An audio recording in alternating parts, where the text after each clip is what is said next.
Hello friends, मैं आरुषि स्वागत करती हूँ हमारे चैनल एग्जामपुर में। कैसे हैं सभी आप लोग? जल्दी से आ जाइए। सभी का स्वागत है हमारे चैनल पर। और देखिए सभी को गुड आफ्टरनून, सभी को गुड आफ्टरनून। जितने भी मुझे गुड आफ्टरनून मैम बोल रहे हैं सभी को गुड आफ्टरनून।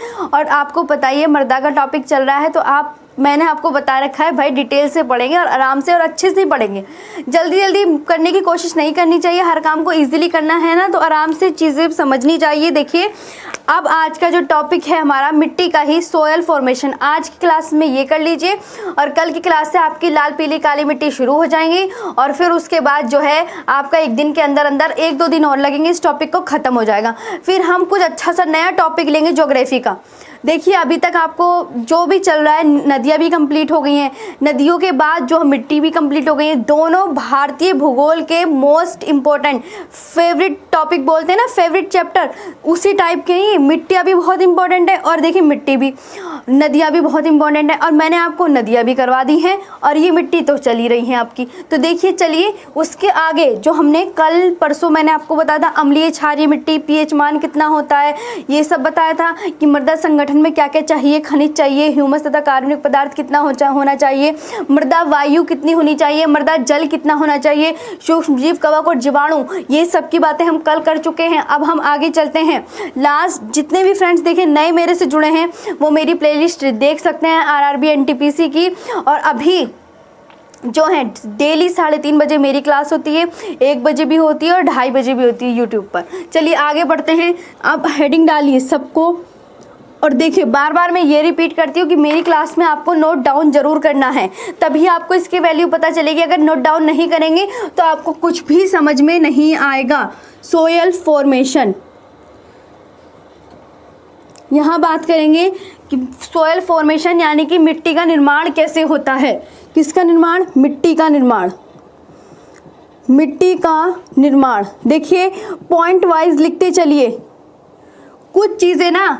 कुछ चीज़ें कॉन्सेप्चुअल भी समझनी चाहिए। ये नहीं कि आप एनटीपीसी के लिए एग्जाम दे रहे हो तो सिर्फ एनटीपीसी में आप फैक्चुअली पढ़ लोगे। कुछ चीज़ें देखिए जब तक आप कॉन्सेप्चुअल नहीं समझेंगे तब तक आपको ना फैक्चुअल भी याद करने में प्रॉब्लम होगी। इसलिए थोड़ा कॉन्सेप्ट पर भी ध्यान दिया कीजिए, या आप रटने के ऊपर ध्यान देते हैं। देखिए सोयल फॉर्मेशन, आपसे बोलेंगे सोयल फॉर्मेशन कैसे होगी तो आप बताएंगे इसकी It is formed by the weathering and decomposition of upper crust। लिख लीजिए बिल्कुल, It is formed by the weathering and decomposition। सभी को लिखना है, सभी को लिखना मैंडेटरी है इस क्लास में। It is formed by the weathering, जितना मैं लिखती हूँ सेम एज इट इज उतना ही लिखा करो, आपको भी तो पता चलेगा। Weathering and decomposition of upper crust. Upper crust क्या बोला मैंने? कि पृथ्वी के ऊपरी सतह के टूटने फूटने से मिट्टी का निर्माण होता है। पता चल गया ना कैसे निर्माण हो गया है पृथ्वी का? तो आप बताएंगे पृथ्वी की ऊपरी सतह के टूटने फूटने से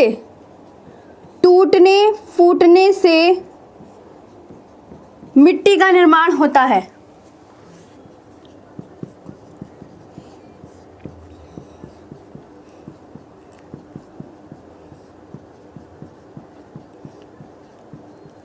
क्लियर है सभी को? देखिए पृथ्वी के ऊपरी सतह के टूटने फूटने से मिट्टी का निर्माण होता है। अब देखिए आपको ये ध्यान रखना है, ये है बीचों बीच, इसको बोलते हैं कोर। एक यहाँ बनाइए, ये हो गया पृथ्वी का थोड़ा बीच का हिस्सा।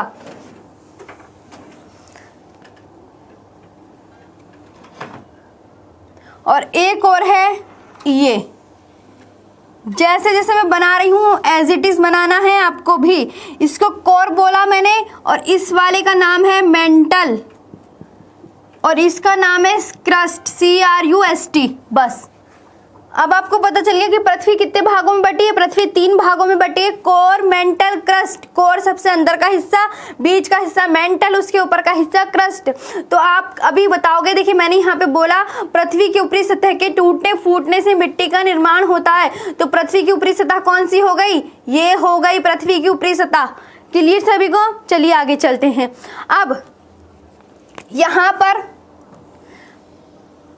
मिट्टी को अपर्दित करने वाले कारक कौन है? यानी कि अपर्दन करने वाले कारक, अपर्दन करने वाले कारक। ये भी चीजें आपको सभी को समझ में आनी चाहिए कि कैसे ये टूटती फूटती हैं। तो आपको बताएगा इसके अपर्दन यानी कि वेदरिंग एजेंट कौन है। समझ में आ गई? Weathering agent. तो आप बताएंगे पहले नंबर पे कौन सा है? पहले नंबर पे देखिए, ध्यान से मेरी बात सुनिए। सबसे पहले तो वेजिटेशन, उसके बाद air.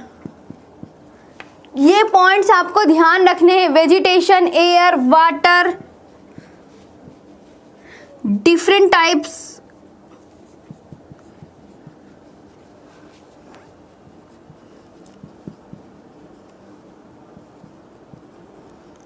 Of climate, different types of climate condition.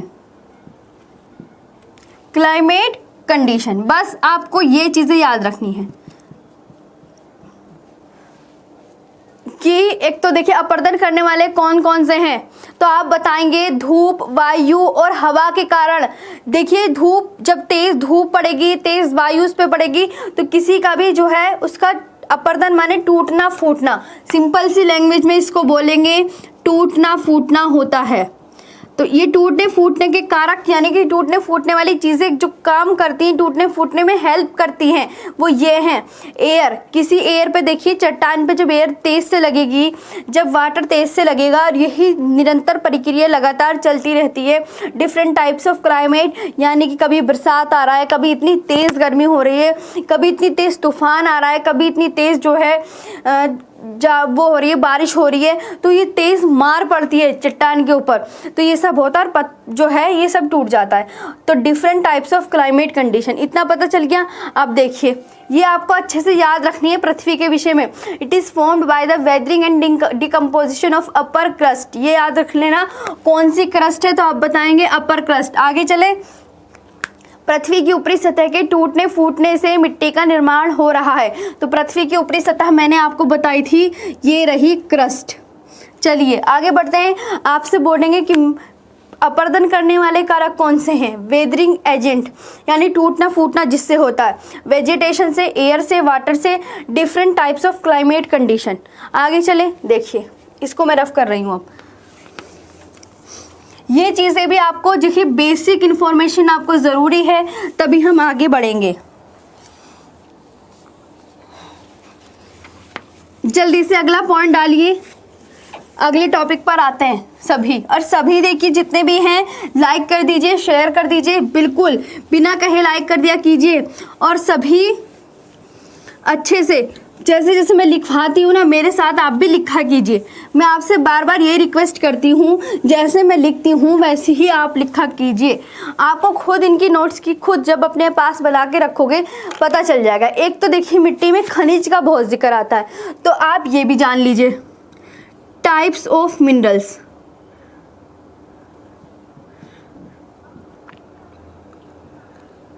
यानी कि खनिज के प्रकार।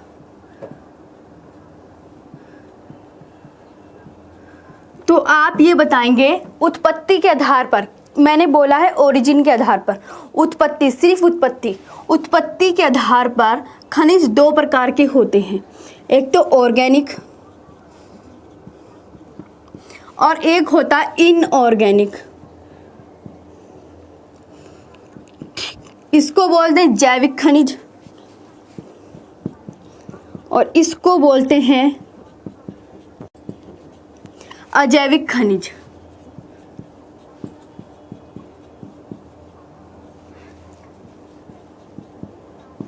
किसको बोलते हैं? अजैविक खनिज। क्लियर सभी को? देखिए आपसे कोई कहने लगे टाइप्स ऑफ मिनरल्स, तो खनिज कितने प्रकार के होते हैं? 2 प्रकार के। किसके आधार पर? उत्पत्ति के आधार पर बता रही हूँ कि जैविक खनिज और अजैविक खनिज। अब जैविक खनिज में कौन कौन आते हैं तो आप बताएंगे dead leaves of plants and trees. Clear? इधर डेड लीव्स तो आएंगी, डेड लीव्स तो LEAVES, डेड लीव्स तो आएंगी, साथ में dead animals also include. Okay, इसमें डेड एनिमल्स भी इंक्लूड होंगे। डेड एनिमल्स यानी कि देखिए इसमें तो मरी हुई पत्तियां।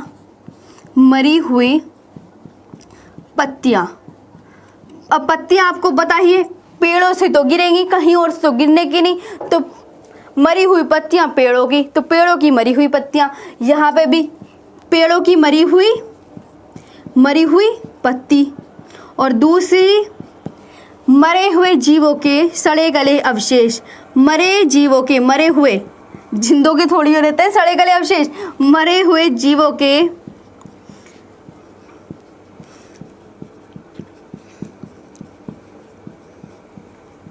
सड़े गले अवशेष। इनको गलाता कौन है? आपसे पता है, ये भी पूछा जाता है कि जो मिट्टी में ये पत्तियां मिलती हैं, ये सड़े गले जीव मिलते हैं, इनको मिलाने का काम कौन करता है? तो सड़े गले जीव जो छोटे छोटे पार्टिकल्स में, देखिए यहाँ लिख देती हूँ, मरी हुई पत्तियों को, ये मरी हुई पत्ती और जीवों को छोटे छोटे पार्टिकल्स में, छोटे छोटे पार्टिकल्स, कणों में बांटने का काम। पार्टिकल्स या कणों में, इसको बोलते हैं कणों में बांटने का काम। कणों में बांटने का काम कौन करते हैं? जल्दी से आप भी जवाब दीजिए कुछ, तो आप बताएंगे। दिख रहा है ना? हाँ, कवक को बोलते हैं फंगी और जीवाणु यानी बैक्टीरिया। क्लियर ये बात? बस अच्छे से जैसे मैंने बताया एज इट इज सेम वही लिखना है। टाइप्स ऑफ मिनरल्स एक बार रिपीट कर देती हूँ, फिर दोबारा आगे बढ़ते हैं। ये चीज़ें भी याद रखने वाली हैं, कुछ ये ज़रूरी नहीं है एनटीपीसी का आप एग्जाम दे रहे हो तो फैक्चुअल क्वेश्चन ही रट लेने हैं बस, उससे काम चल जाएगा। कुछ अंदर की नॉलेज भी लेना सीखो कि टाइप्स ऑफ मिनरल्स, खनिज के प्रकार, ऑर्गेनिक, इनऑर्गेनिक, उत्पत्ति के आधार पर। और ऑर्गेनिक कितने होते हैं? जैविक खनिज, इसको बोलते हैं जैविक खनिज। इनऑर्गेनिक, इसको बोलते हैं अजैविक खनिज। क्लियर सभी को? हिंदी में ये जैविक में सिर्फ क्या आएंगे? डेड लीव्स यानी मरी हुई पत्तियां ही आएंगी। इसमें कौन आएंगी? अजैविक में मरी हुई पत्तियों के साथ साथ डेड एनिमल्स भी आएंगे। तो याद रखना, मरी हुई पत्ती मरे हुए जीवों के सड़े गले अवशेष इसके अंदर आते हैं। मरी हुई पत्ती और जीवों को छोटे छोटे पार्टिकल्स में बांटने का काम कौन करते हैं? कवक और फंगी। फंगी को हिंदी में कवक बोलते हैं, बैक्टीरिया को हिंदी में जीवाणु बोलते हैं। तो ये दोनों मिलकर इनको छोटे छोटे पार्टिकल्स में बांटने का काम करते हैं। आया? क्लियर हुआ ना सभी को? बोलिए इस मैम क्लियर हो गया है? सभी को क्लियर है ना इतनी बात? देखिए इसके बाद इतना अगर क्लियर हो गया आप सभी को, तो अब मैं एक बात कहती हूँ, लाइक कर दीजिए, शेयर कर दीजिए अच्छे बच्चों की तरह। जैसे अच्छे बच्चों की तरह आप नोट डाउन कर रहे हैं ना, सेम उसी तरीके से आप लाइक कर दीजिए। चलिए आगे बढ़े, इसको मैं रफ कर रही हूँ, आगे के पॉइंट्स लिखते हैं।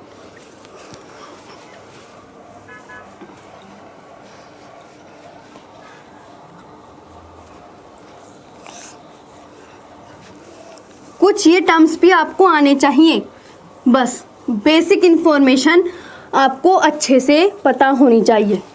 ये कुछ ना ऐसे बोलते हैं ना कि इंट्रोडक्शन के टर्म्स होते हैं, इनफॉर्मल टर्म्स होते हैं। इनफॉर्मल टर्म्स माने इनकी जानकारी आपको लेना बहुत आवश्यक है, अति आवश्यक, नेसेसरी। ओके, चलिए आगे बढ़ते हैं। अब हम बात करते हैं टाइप्स ऑफ सॉइल की। देखिए मैंने 2-3 क्लास में आपको अच्छे से पहले उसका अम्लीय मान, पीएच मान, अम्लीय मिट्टी कैसे पता करेंगे, अगर हाइड्रोजन आयनों की मात्रा अधिक होगी तो वो मिट्टी अम्लीय होगी। क्षारीय मिट्टी कैसे पता करेंगे, पोटेशियम और सोडियम ऋणायनों की मात्रा अधिक होगी तो वो आपको पता ही है कौन सी मिट्टी होगी, क्षारीय मिट्टी होगी। अब ये सब तो हो गया, आपको पता चल गया है। अब देखिए टाइप्स ऑफ सॉइल। अब हम अपने टॉपिक पर आते हैं, टाइप्स ऑफ सॉइल यानी कि मिट्टी के प्रकार।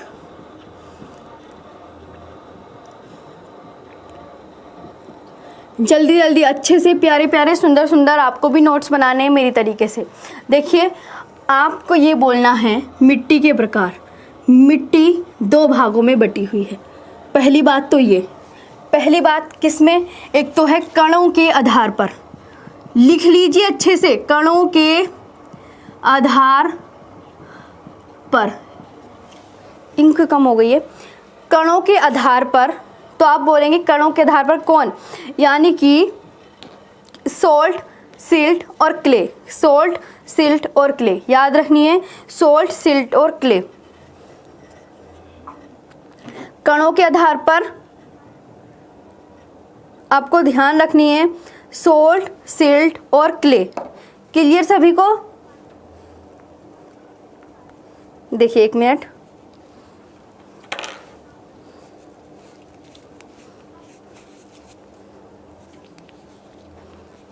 चलिए देखिए, कणों के आधार पर जल्दी से आइए पॉइंट पे। कणों के आधार पर, एक बार टाइट कर लूँ। कणों के आधार पर अगर आपसे बोले कणों के आधार पर, on the basis of texture, on the basis of texture, texture, तो आप बोलेंगे सोल्ट, सिल्ट और लास्ट क्ले। सोल्ट यानी कि बालू पत्थर, शुद्ध लैंग्वेज में इसको बोलते हैं रेत, बालू पत्थर। ये सिल्ट हो गया और ये हो गया चिकनी मिट्टी। ये कौन सी मिट्टी, चिकनी मिट्टी। क्लियर सभी को ये बात? देखिए ऑन द बेसिस ऑफ कणों, कणों के आधार पर, टेक्सचर के आधार पर। अब ऑन द बेसिस ऑफ इकार, ऑन द बेसिस ऑफ इकार। अब देखिए कमेंट्स में सभी जवाब दीजिए, इकार की फुल इंफॉर्मेशन, इकार का पूरा नाम बताइए सभी, और ये किस सन में स्थापित हुआ था ये जवाब दीजिए। ऑन द बेसिस ऑफ इकार, इकार की full form Indian council for of agricultural research. दिख रहा है?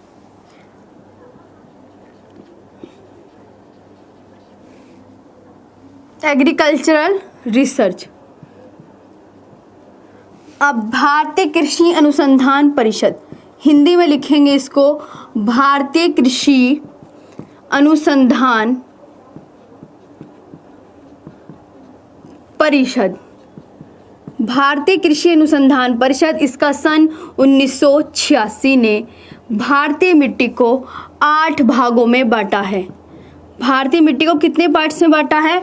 8 पार्ट्स में इसने बांटने का काम किया है, 8 टाइप्स में।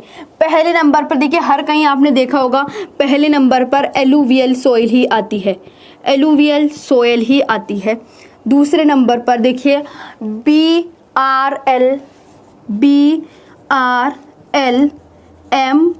पहले इन्हें लिख लीजिए, ब्लैक, रेड, लेटेराइट।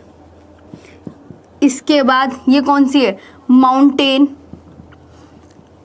और ये है डिजल्ट। देखिए आपको मैं दोबारा रुक के बोल रही हूँ, आप इनको लिख लीजिए अच्छे से, जैसे जैसे मैं बोल रही हूँ। ये इम्पोर्टेंट है आपके एग्ज़ाम के लिए, आपको पता होना चाहिए कि किसने मिट्टी को 8 टाइप्स में बांटने का काम किया है भारतीय मिट्टी को। तो आप बताएंगे भारतीय अनुसंधान परिषद 1986 ने भारतीय मिट्टी को बांटने का काम किया। जैसे मैं बोलूँ वैसे एज इट इज़ लिखना है आपको। ये देखिए तभी आपको चीज़ें समझ में आएगी और आप तभी इसकी वैल्यू जान पहचान पाएंगे। ठीक, आगे चलें। इतना हो गया। डिजल्ट कितनी हो गई है? 3, 4, 5, 6।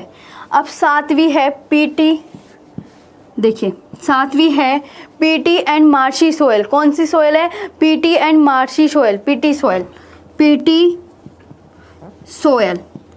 इसके बाद 8वीं और है, ये तो आपने पढ़ लिया है, अम्लीय और क्षारीय मिट्टी, एसिडिक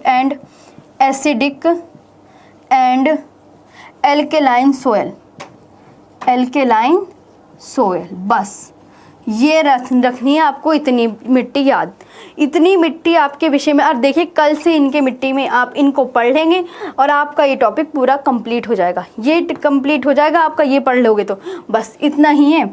जलोढ़ मिट्टी लिख लीजिए फटाफट, जलोढ़, इसको जलोढ़ मिट्टी बोलते हैं और इसको बोलते हैं ब्लैक को काली मिट्टी, तो अपना आप लिख लोगे ना आप, काली मिट्टी। आगे लाल मिट्टी और इसको बोलते हैं लेटेराइट मिट्टी, लेटेराइट मिट्टी। इसको भी बोलते हैं पर्वतीय मिट्टी, पर्वतीय। इसको बोलते हैं मरुस्थलीय, देखिए मैं इधर आती हूँ, मरुस्थलीय मिट्टी।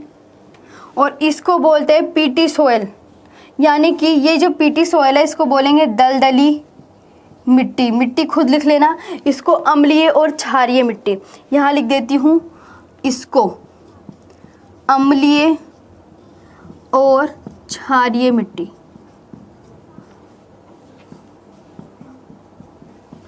बस इतना आपको अच्छे से याद करना है।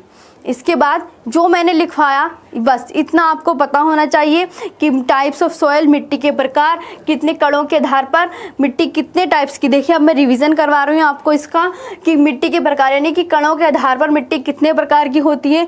तो सॉल्ट, सिल्ट, क्ले, बालू पत्थर, सिल्ट, चिकनी मिट्टी, ये 3 हो गई कणों के आधार पर। कणों के आधार पर ये भी तो मिट्टी है ना, इनके बारे में भी तो जानना चाहिए। ये बालू पत्थर क्या? रेत, इसको बोलते हैं रेत। अब इसके बाद ऑन द बेसिस ऑफ इकार, इकार की फुल फॉर्म मैंने आपको बताई, Indian council of agricultural research, तो भारतीय कृषि अनुसंधान परिषद 1986। कौन सा सन? 1986 ने मिट्टी को 8 प्रकार की मिट्टी में बांटा है। इन्होंने 8 प्रकार की, देखिए आपसे पूछा जाएगा कि भारतीय मिट्टी को 8 टाइप्स में बांटने का काम किसके द्वारा किया गया, तो आप बताएंगे इकार ने 8 टाइप्स में बांटा है। फुल फॉर्म इकार की Indian council of agricultural research, बहुत बार पूछता है। अब देखिए alluvial, black, red, laterite. Laterite को हिंदी इंग्लिश सेम एक ही नाम से जाना जाता है, इसके कोई और अलग नाम नहीं है। Mountain, desert, peaty and acidic and alkaline soil. अम्लीय और क्षारीय मिट्टी मैंने आपको लास्ट क्लास में बता दी है, जिसको नहीं पता जो आज ही मेरे से जुड़े हैं वो मेरी लास्ट क्लास देख सकते हैं। ओके और देखिए बार बार आप ये पूछते हो मैम आपका टाइम कितने बजे से क्लास का, कमेंट्स में भी जवाब आता मेरे पास आया कि तो एक मेरी यूपीपीसीएस की 1 बजे क्लास होती है, एक 2:30 बजे होती है और एक 3:30 बजे एनटीपीसी की क्लास होती है। चलिए आगे बढ़ें, इसको मैं रफ कर दूं, 2 मिनट का और देख लीजिए अच्छे से। ये अच्छे से आप भी नोट्स बना लेना जैसे जैसे मैंने लिखा है, जैसे जब मैं लिख सकती हूँ तो आप भी तो अपने हाथ चला लिया कीजिए। आप बैठे बैठे के कमेंट्स पे हाथ चलाते रहते हो सबके सब, कुछ अपने हाथ वैसे भी हिला लिया कीजिए पढ़ने के लिए अच्छे बच्चों की तरह। तो देखिए अच्छे से नोट्स बनाया कीजिए। मैं सिर्फ आपको ये कह रही हूँ प्यार से कि अपने नोट्स खुद बनाओ। कहने का मतलब ये है, कहने का उद्देश्य ये है मेरा।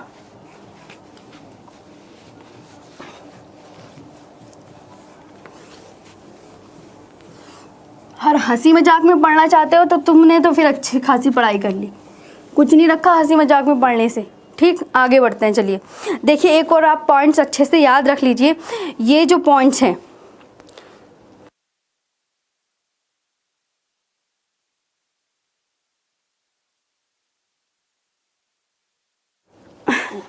आप एक और पॉइंट्स अच्छे से याद रख लेना, बहुत इंपॉर्टेंट पॉइंट है कि जलोढ़ मृदा भारत में कितने % भाग पर फैली हुई है।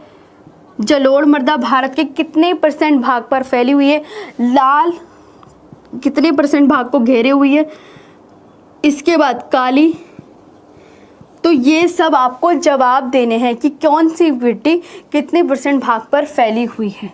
लेटेराइट, बस ये और याद कर लीजिए, ये बहुत इंपॉर्टेंट टर्म्स हैं, 100%, देखिए लिख लीजिए मैंने, इम्पोर्टेंट। जलोढ़ मृदा 43% भाग को कवर करती है। कितने परसेंट भाग को? 43 समथिंग है, लेकिन आपको समथिंग याद करने की ज़रूरत नहीं है, 18%, बस 18%, आगे समथिंग है वो भी याद करने की कोई ज़रूरत नहीं है आपको। इसके बाद 16%, 16 या 15% के आसपास जो भी आएगी तो आप काली मिट्टी पे लगा के आएंगे निशान। इसके बाद ये है 3.7% होने को, तो ये भी 16.6% है, 18.88% है, ये भी 43.4% है, लेकिन आपको ये सब लिखने की ज़रूरत नहीं है। आपको बस इतना परसेंट पता चल गया, अगर उसके पास आसपास आ जाता है तो आपको वही टिक मार के आना होता है। ये आपको पता होनी चाहिए, कुछ टिक मारने की ट्रिक्स भी, ठीक। तो ये अच्छे से आप याद रख लेना कि भारत में सबसे ज़्यादा पाई जाने वाली मिट्टी, भारत में सबसे ज़्यादा पाई जाने वाली मिट्टी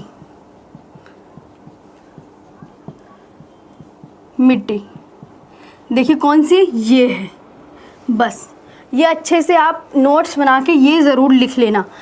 चलिए आज के लिए इतना ही, क्योंकि अगली क्लास का टाइम हो गया है। कैसी लगी आपको क्लास ज़रूर बताइएगा। बिल्कुल देखिए, अब जो है आपको रेड, काली, नीली, पीली मिट्टी के बारे में बताना है। ये टॉपिक भी ख़त्म हो जाएगा, फिर हम कोई नया टॉपिक लेंगे। क्लियर सभी को, A to Z सभी को अच्छी लगी क्लास ज़रूर बताइएगा, कमेंट्स में करके ज़रूर बताइए, और लाइक शेयर देखिए बिना कहे कर दिया कीजिए। ये हम जो बार बार आपसे बोलते हैं, आपको हमें अच्छा लगता है बार बार बुलाते हो, आप इतनी फ्रेंड्स देखते हैं, देखिए इतनी स्टूडेंट देखते हैं, लेकिन लाइक तब भी बहुत कम करते हैं, आते हैं देख दाख के चले जाते हैं। ऐसा थोड़ी है, आप जब देख रहे हो आपको कुछ फ़ायदा मिल रहा है, नहीं मिल रहा तो वो एक अलग बात है, लेकिन आपको जब किसी चीज़ से फ़ायदा मिलता है तो उसके लिए आप इतना नहीं कर सकते। फ़ीस नहीं लग रही है, कोई ऑफलाइन फ़ीस पता है आपको कितनी लगती, नहीं मिल रही है ना, तो देखिए आपको यहाँ पर लाइक शेयर करने के लिए क्या आ जाता है, तो आप सिर्फ वो कर दिया कीजिए। और क्लास कैसी लगी ज़रूर बताना, और कमेंट्स में भी ज़रूर जवाब देना। Thank you very much.